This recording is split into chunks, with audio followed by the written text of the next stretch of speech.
कहानी है रामपुर गांव की, जहां के मर्द महिलाओं को हमेशा नीचा दिखाने की कोशिश में रहते। अरे अभी तक खाना नहीं आया, क्या मुझे एक और शादी करने की जरूरत है? नहीं जी नहीं, ऐसा मत करना, वरना मैं कहाँ जाऊंगी। खाना लेकर मैं अभी आई जी। गांव की पंचायत में भी फैसले हमेशा औरतों के खिलाफ ही रहते। मैं जो फैसला सुनाता हूँ वो भगवान की आज्ञा होती है। इस लड़के ने अपने मन से शादी करके अच्छा नहीं किया। लड़के को घर भेज दो और इसकी शादी इसकी जाति की किसी लड़के से करवा दो, लेकिन ये लड़के, इसे तो गांव के बाहर निकाल दो। नहीं नहीं जमींदार साहब, ये क्या बोल रहे हैं? ऐसा नहीं हो सकता। मेरी बेटी मासूम है, इसे अच्छे बुरे की समझ नहीं है।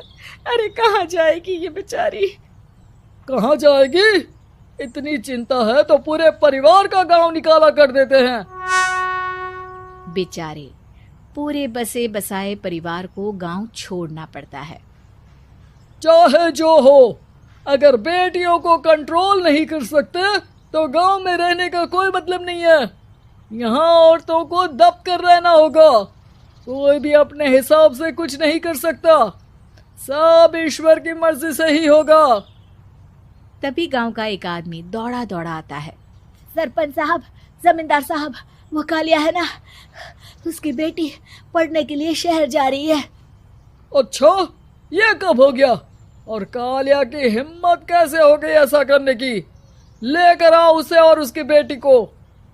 बस फिर क्या था, हाजिर हो जाते हैं कालिया और उसकी बेटी सरपंच के सामने। अरे कालिया, ये क्या सुनने में आ रहा है? बेटी को इंजीनियर बना रहा है तू? और ये बता, गांव में तो स्कूल नहीं है, फिर कहां से इतनी क्लास पास कर गई तेरी बेटी? राधा, जो कि कालिया की बेटी है, उसे लगता है कि सरपंच उसकी तारीफ कर रहे हैं। सरपंच जी, मैंने ऑनलाइन पढ़ाई की है, डिस्टेंस लर्निंग से। सभी में मैंने अच्छे नंबर पाए हैं, जिसे देखते हुए शहर की इंजीनियरिंग कॉलेज में मुझे स्कॉलरशिप मिली है। वाह जी वाह, क्या होती है ये? पहले तो ये बताओ, फिर आगे की बात करते हैं।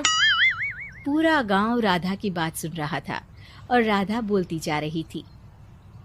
तो ऐसे मैं फ्री में एक अच्छी शिक्षा लेकर गांव में जो कुछ परेशानियां हैं, जैसे बिजली, पानी और इंटरनेट जैसी समस्याओं के लिए काम करूंगी। मैं गांव को शहर से जोड़ने के लिए पुल का निर्माण करवाने का प्रस्ताव रखूंगी। मुझे पूरी उम्मीद है कि जल्द ही हमारा गांव भी तरक्की की राह पर चल पड़ेगा। राधा की बात सुनकर सारे गांव वाले ताली बजाने लगते हैं। सरपंच को समझ नहीं आता कि वो क्या करे। चुप रह नादान लड़की, गांव के खिलाफ जाने के लिए तुझे गांव से बेदखल कर दिया जाएगा, वो भी पूरे परिवार के साथ। और हाँ, अगर ठीक से गांव में रहना चाहती है तो ये पढ़ाई लिखाई छोड़ दे। हम तेरे लिए गांव का कोई होनहार लड़का देखेंगे। तभी गांव का एक आदमी बोल पड़ता है। अरे नहीं नहीं सरपंच जी, राधा बिटिया जो बता रही है, अगर वैसा हो जाए तो हम लोगों को पैसा कमाने के लिए बाहर नहीं जाना पड़ेगा। हाँ जी, और ना ही कोसों दूर पानी के लिए भटकना पड़ेगा। हमारे बच्चे भी अच्छी पढ़ाई कर सकेंगे और आगे बढ़ेंगे, ना कि हमारी तरह खेती करते बैठेंगे। क्यों गांव वालों, राधा बिटिया का साथ देना चाहिए ना। सरपंच देखता है कि गांव राधा के साथ है तो वो चुप हो जाता है। वो